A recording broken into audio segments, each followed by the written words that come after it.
Bem, vamos continuar a explanação do Evangelho. Deu um problema no vídeo, eu não sei o que aconteceu, deve ter sido uma queda da internet, mas vamos retomar aqui do trecho que está no Evangelho de Lucas. Jesus nos abençoe mais uma vez, capítulo 16, versículo 13. Ninguém pode servir dois senhores, porque odiará um e amará o outro, ou se prenderá um e desprezará o outro. Não podeis servir simultaneamente a Deus e a Mamon. E eu estava exatamente dizendo que Mamon não era o nome de um Deus. As pessoas começaram a dizer, inclusive até os dias de hoje, que se trata do Deus do dinheiro, mas é um termo de origem hebraica que também veio do aramaico e que significa riqueza, bens materiais. E eu dizia que é preciso combater esse apego aos bens materiais, porque, na verdade, nós não somos proprietários de nada aqui no planeta. Nós não somos proprietários sequer do nosso próprio corpo. Quando Deus nos chamar de retorno ao plano espiritual, até o corpo físico nós deixaremos aqui na terra. Então, quando Jesus diz que não se deve servir a dois senhores, porque ou se amará um e odiará o outro e vice-versa, e que não se deve servir a Deus e a Mamon, que nós, evidentemente, devemos escolher amar a Deus, Jesus deixa claro que nós não devemos deixar que o dinheiro nos possua. Nós temos que entender que não podemos ser escravos do dinheiro, que nós devemos trabalhar neste mundo para cultuar o ser e não o ter. Porque não importa o dinheiro que cada um de nós tenha, a parte material que tenhamos, se o nosso verdadeiro tesouro está na parte moral, está na parte espiritual. E prosseguindo o estudo do Evangelho, vamos ver aqui o Evangelho de Lucas, capítulo 16, versículo. Evangelho de Lucas, capítulo 12, melhor dizendo, versículos 13 a 21. Então, aproximou-se dele, quer dizer, de Jesus, um mancebo, um jovem, e disse: Bom mestre, que bem devo fazer para adquirir a vida eterna? Respondeu Jesus: Por que me chamais bom? Bom, só Deus o é. Se queres entrar na vida eterna, guarda os mandamentos. E o rapaz perguntou: Que mandamentos? Jesus então respondeu: Não matarás, não cometerás adultério, não furtarás, não darás testemunho falso, honra o teu pai e a tua mãe, e ama ao teu próximo como a ti mesmo. O moço replicou: Tenho guardado todos esses mandamentos, desde que cheguei à mocidade. O que é que ainda me falta? Jesus então respondeu: Se queres ser perfeito, vai, vende tudo o que tu tens, distribui com os pobres e terás um tesouro no céu. Depois vem para me seguir. E aí o rapaz olhou para Jesus, baixou a cabeça e foi embora. Então, Jesus, obviamente, disse aquela frase que todos nós, até hoje, digamos assim, nos perguntamos. O que significa? É mais fácil um camelo passar pelo buraco de uma agulha do que um rico entrar no reino dos céus. A primeira coisa que a gente precisa pensar ao ler esse trecho do Evangelho de Lucas é entender que em nenhum momento Jesus condenou aquela pessoa que tem os bens materiais. Porque, na verdade, como falamos há pouco, nós não somos donos de nada. Nós somos meros usufrutuários, administradores dos bens que Deus, nosso Pai, nos deu aqui durante a passagem na Terra. Nem do nosso próprio corpo nós somos proprietários. Então, na verdade, ele em nenhum momento quis dizer que ninguém que tenha bens materiais está proibido de chegar ao mundo espiritual superior.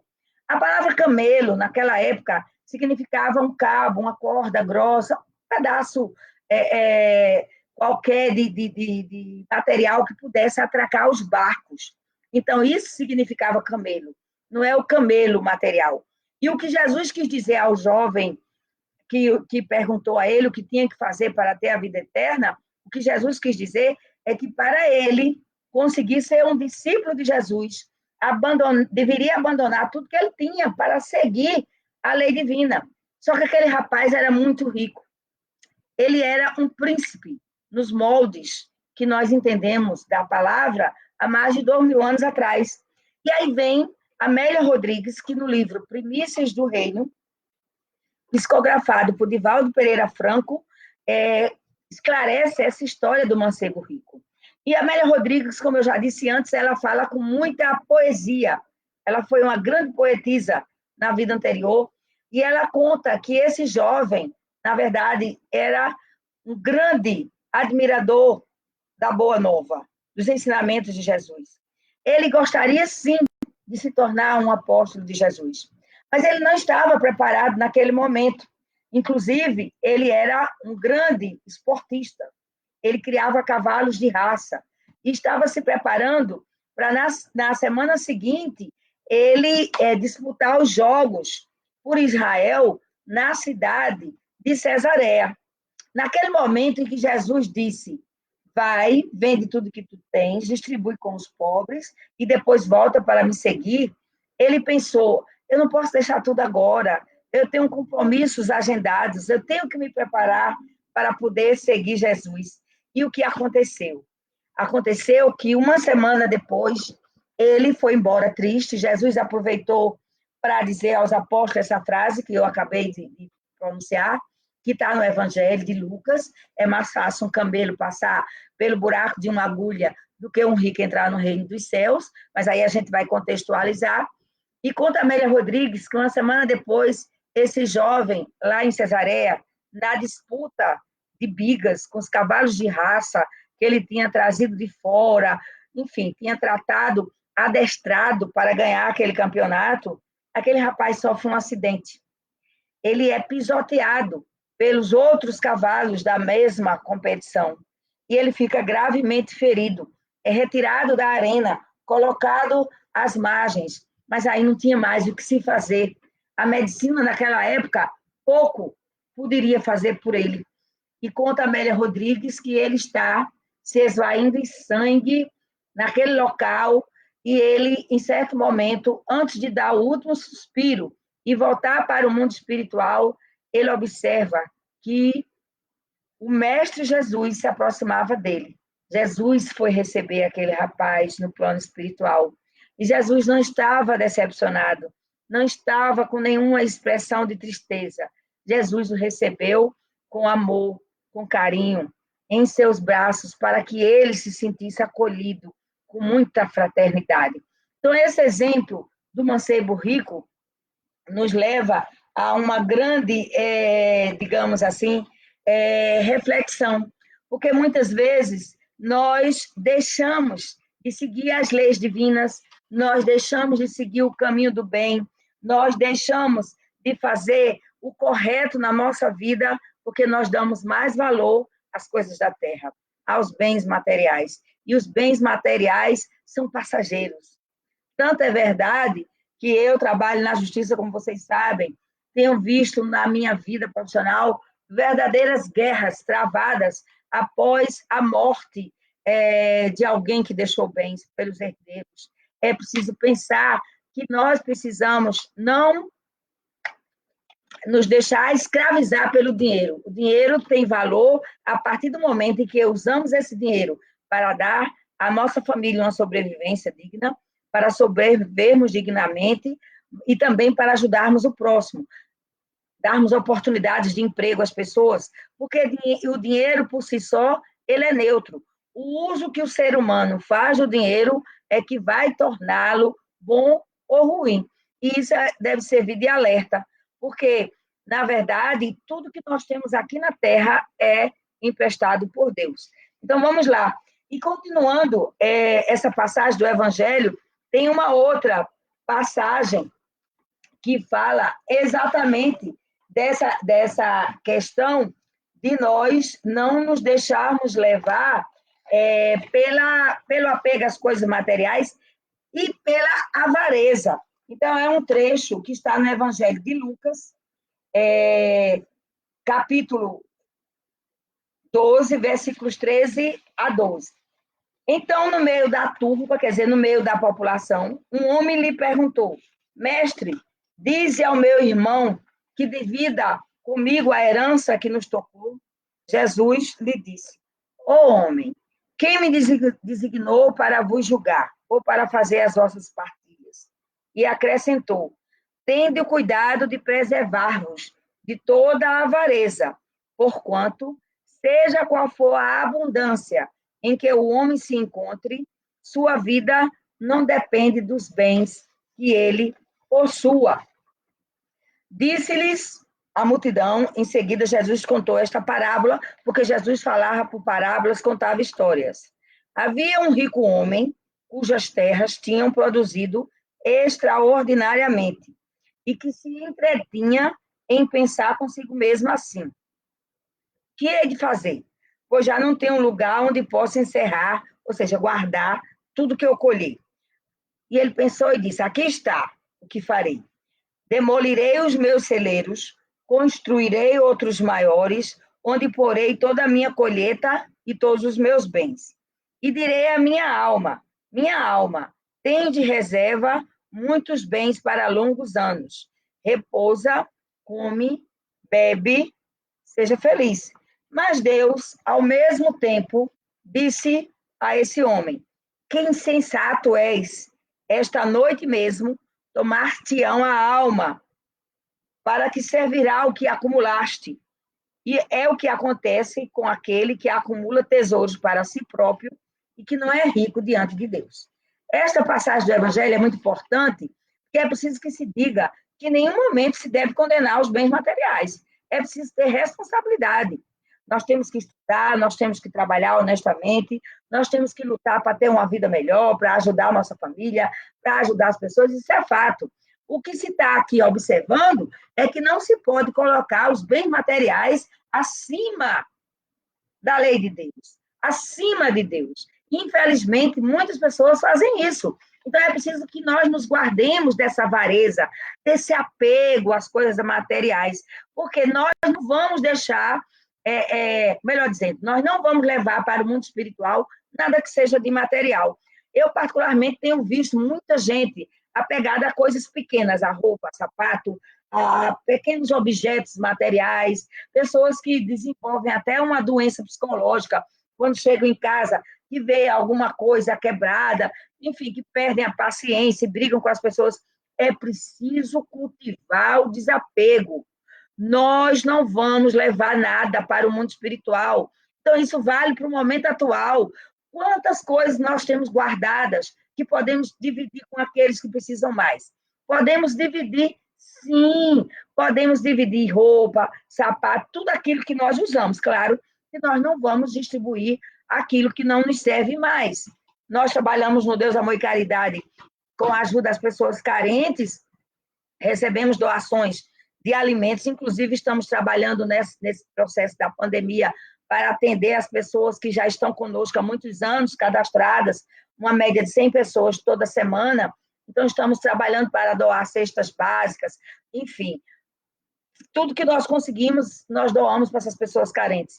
E muitas vezes nós observamos que as pessoas levam lá para serem doados objetos que não tem como distribuir. Sapatos extremamente acabados, roupas rasgadas, já entregaram um sapato só, uma meia só. Então, isso, na verdade, é falta de caridade. Como é que você vai dar uma coisa que você não quer mais, que você jogaria fora? É como alguém bater na sua porta, pedir algo para comer, aí você vai na cozinha, procura aquilo que você ia jogar no lixo mesmo, aí você entrega. Isso não é caridade. É preciso dar daquilo que nos sirva, daquilo que nós consumiríamos normalmente, porque nós não podemos fazer uma doação, isso não será caridade se for algo que não tenha empréstimo, que não tenha condição de ser usada por alguém, de ser consumido por alguém. Isso é muito importante. Então, na verdade, nós precisamos cultivar o desapego. É preciso que nós todos valorizemos o ser e não o ter. E aí, no Evangelho segundo o Espiritismo, tem uma mensagem de um espírito superior sobre essa questão da propriedade, é Pascal. Essa mensagem foi dada em 1860, em Genebra, e ele fala sobre essa questão o seguinte: o homem só possui em plena propriedade aquilo que lhe é dado levar deste mundo. O que é que a gente vai levar deste mundo? O bem que fizermos, o mal vai nos acompanhar, porque nós temos que prestar contas. Tudo que nós estudarmos, as nossas experiências, o nosso conhecimento moral, intelectual, tudo levaremos. A espiritualidade nos ensina que nós seremos responsabilizados por tudo que fizermos e pelo que não fizermos também, porque muitas vezes a omissão, cruzar os braços, também vai nos responsabilizar perante a justiça divina. Do que nós já vamos levar apenas o que nós tivermos de, digamos assim, de aquisições do bem, de aquisições intelectuais, morais, e também vai nos acompanhar o que não for bom. E o Espírito continua dizendo, do que o homem encontra ao chegar e deixa ao partir, goza ele enquanto ele aqui permanece. Então, o que a gente encontrou quando a gente chegou, os pais, o que os pais nos deram, o que depois nós conseguimos pelo nosso trabalho, tudo isso nós vamos deixar. Nós não vamos levar isso para o mundo espiritual. Forçado, porém, que é abandonar tudo isso, não tem das suas riquezas a posse real, mas simplesmente usufrui. Nós não somos proprietários de nada de material. Nós somos meros usufrutuários. Nós estamos aqui usando, administrando, e é preciso usar e administrar com sabedoria, porque toda a gama, quer dizer, a enorme quantidade de pessoas que passam fome, que sofrem neste mundo, isso é uma decorrência, acima de tudo, da falta de amor, porque existem muitos que têm uma grande fortuna, grandes patrimônios, e existem aqueles que não têm nada. É preciso que haja uma divisão de riquezas mais equilibrada, para que a nossa terra seja, obviamente, um mundo melhor, se torne um mundo de regeneração. O que é que o homem possui, então? Nada do que é do uso do corpo. Tudo o que é de uso da alma pertence ao homem. A inteligência, os conhecimentos, as qualidades morais. Isso é o que ele traz e é o que ele leva consigo, o que ninguém lhe pode tomar e que lhe será de muito mais utilidade no outro mundo do que neste. Depende dele ser mais rico ao partir do que ao chegar, visto como do que tiver adquirido em bem, resultará a sua posição futura. Quando alguém vai a um país distante, constitui a sua bagagem de objetos utilizáveis nesse país. Não se preocupa com o que ali lhe seriam inúteis. Procedei do mesmo modo com relação à vida futura. Aprevisionai-vos de tudo que de lá vos possais servir. O que é que aqui quer dizer a mensagem? O homem ele só vai levar consigo o que ele conseguiu amealhar de bondade, de conhecimento, de inteligência. E aí a espiritualidade faz uma comparação. Quando nós vamos viajar para um lugar que nós não conhecemos, um lugar distante, como é que a gente vai fazer a mala? A gente vai fazer a mala de acordo com o que a gente vai encontrar lá. Se o clima estiver mais frio, vamos colocar uma roupa mais quentinha ou não. Então, a gente vai colocar o que for útil. Isso quer dizer o seguinte, que nós temos que nos preocupar com o que vamos levar para o mundo espiritual. Como é que está a nossa bagagem para o retorno à vida espiritual? A nossa bagagem é uma bagagem que tem mais bons atos de amor, de caridade, ou não? Cada um responda por si, porque Deus vai, obviamente, analisar todos nós, porque a justiça de Deus é perfeita. O amor é eterno, infinito, mas a justiça também da mesma forma. Então, nós temos que ter cuidado. Ao viajante que chega a um albergue, bom alojamento é dado. Ele tem dinheiro, vai para um bom alojamento, se pode pagar. A outro de poucos recursos, vai para um menos agradável. Quanto ao que nada tenha de seu, vai dormir em qualquer lugar. O mesmo acontece com o homem. A sua chegada no mundo dos espíritos depende dos seus haveres, o lugar para onde vá. Não será, todavia, com o seu ouro que ele o pagará. No mundo espiritual, nós iremos para um lugar adequado ao nosso merecimento, porque a lei de Deus é perfeita. A cada um, falamos antes, será dado segundo as suas obras. Se eu não merecer ir para um bom lugar, eu não posso ir para esse bom lugar. É a espiritualidade superior que vai fazer uma análise de todos nós. Ninguém lhe perguntará quanto tinhas na terra, que posição ocupavas, eras príncipe ou operário?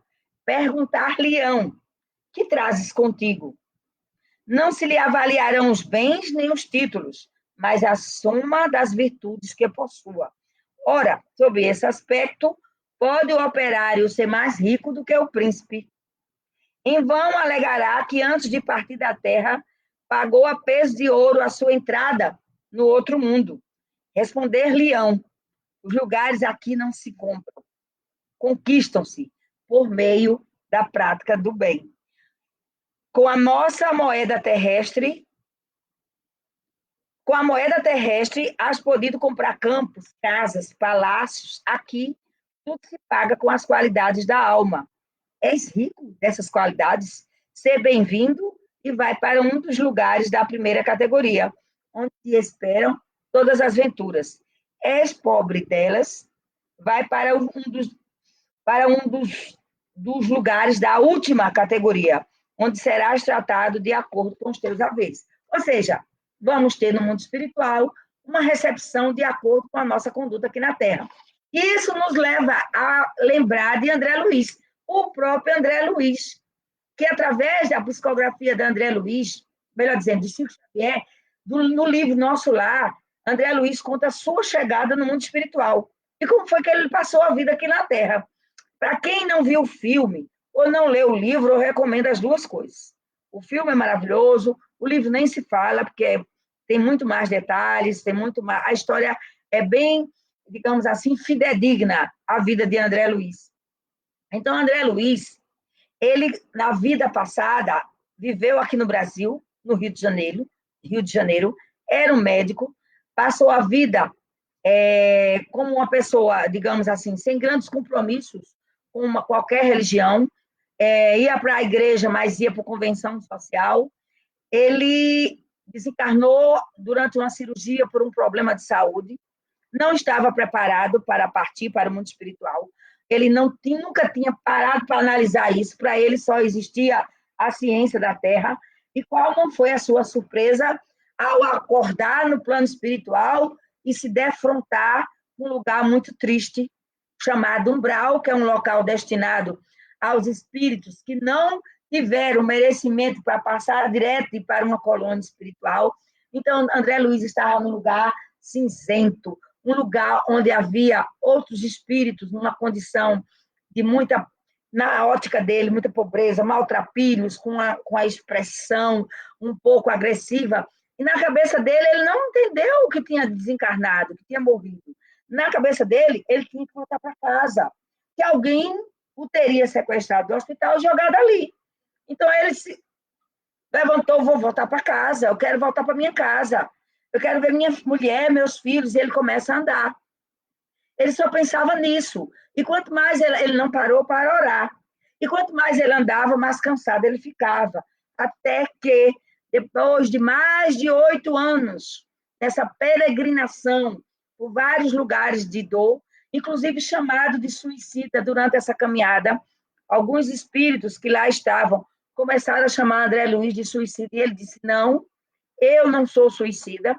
E depois de mais de 8 anos, cansado de sofrer, ele cai e ele se lembra, então, de uma oração que a mãe o tinha ensinado quando ele era criança.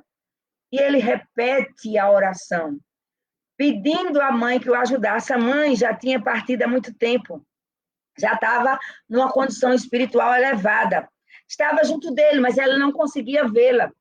E quando ele ora, então, vem a equipe espiritual socorrista da colônia Nosso Lar e leva André Luiz para as câmaras de retificação, para um hospital, para que todo mundo entenda, para onde ele foi atendido. E a trajetória dele é muito interessante, porque só depois é que ele vai compreender que, na verdade, ele tinha falecido, desencarnado, lá na cirurgia.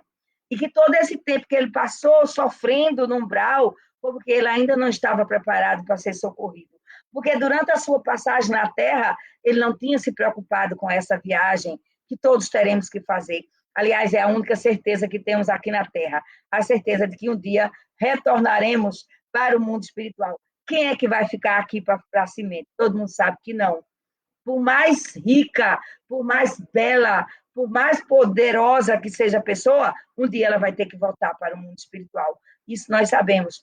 E os ensinamentos da doutrina espírita, os ensinamentos de Jesus, são no sentido de que nós temos que nos comportar aqui na Terra de forma a termos um futuro melhor, um futuro inclusive no mundo espiritual. Se tivermos merecimento, chegaremos no mundo espiritual e teremos uma assistência, uma situação bem favorável. Se, ao contrário, não tivermos merecimento, não cultivarmos o amor, a caridade, o perdão, chegaremos como indigentes, como conta aqui o Espírito, ao fazer aqui a simbologia com a pessoa que chega no local e não tem dinheiro para pagar um hotel, um local para dormir, vai ficar ao relento. Então, nós precisamos pensar, se Deus me chamasse hoje de volta ao mundo espiritual, que condição eu teria? Isso é bom perguntar? É, porque isso vai despertar a nossa mente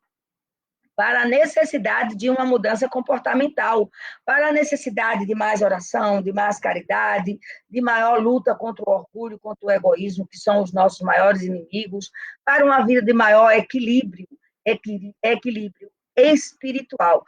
Quanto mais o nosso pensamento estiver equilibrado, melhor será a nossa vida, melhorará tudo ao nosso redor. Então, nós precisamos nos preparar para a vida do Espírito. E quando nós estudamos esse evangelho, nós temos que entender que Jesus nos convida a uma profunda reflexão, para que nós possamos mudar na compreensão de que nós não somos nada aqui na Terra, nós não somos donos de nada, e o que nós somos aqui nós devemos a Deus toda a nossa gratidão, principalmente pela vida, a Deus a oportunidade de fazer o bem ao nosso próximo, nós temos que agradecer por isso também, e que nós temos que cuidar do nosso corpo, cuidar de todas as formas para que ele possa cumprir o tempo que Deus determinou, porque o corpo é uma máquina e temos que ter responsabilidade para com ele também. Então, na verdade, nós precisamos trabalhar na seara de Jesus, trabalhar na seara do bem, ler a história de André Luiz, que eu só contei um pedacinho, mas André Luiz é um exemplo para todos nós, porque no mundo espiritual ele aprende. Inclusive, quando ele se recupera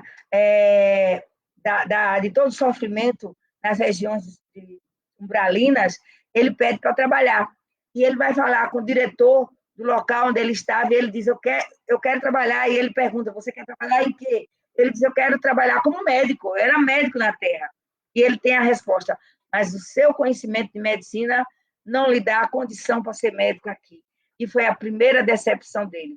E aos poucos ele vai sendo informado que partiu para a verdadeira vida, e aí sim a ficha vai caindo. E tem muitas outras coisas interessantes, inclusive que todo o bem que nós fazemos não fica sem resposta.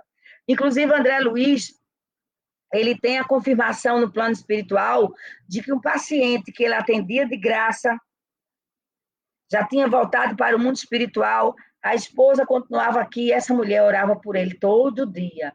E essa oração ajudou muito o nosso André Luiz. Então, que todos nós consigamos entender com Jesus que precisamos viver de forma desprendida, lembrando que nada que tem na terra nos pertence, que tudo pertence a Deus, que até o corpo deixaremos aqui, que devemos nos preocupar em ser e não com ter, que devemos ter equilíbrio, que devemos pensar em manter uma dignidade de sobrevivência aqui, sim, mas não que devemos colocar isso como ponto principal, porque o principal para todos nós é a vivência do Evangelho, é uma mudança moral, é uma mudança espiritual. É isso que Jesus espera de nós.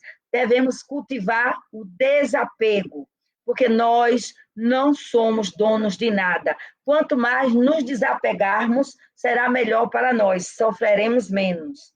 As coisas materiais, nos desapegarmos das pessoas, que às vezes também gera um desequilíbrio, gera um sofrimento.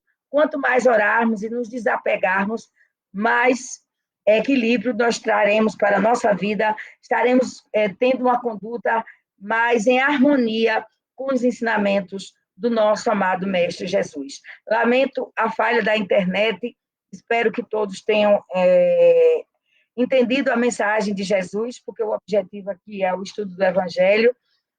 Que Deus nos abençoe, que todos nós consigamos manter a paz, o equilíbrio nesses momentos de pandemia, que cultivemos a fraternidade, que olhemos para o nosso próximo, porque, na verdade, só seremos felizes verdadeiramente quando estivermos rodeados também de pessoas que também estejam felizes, que também estejam alimentadas, que também tenham a mesma condição que nós. Este é o sentido do Evangelho de Jesus.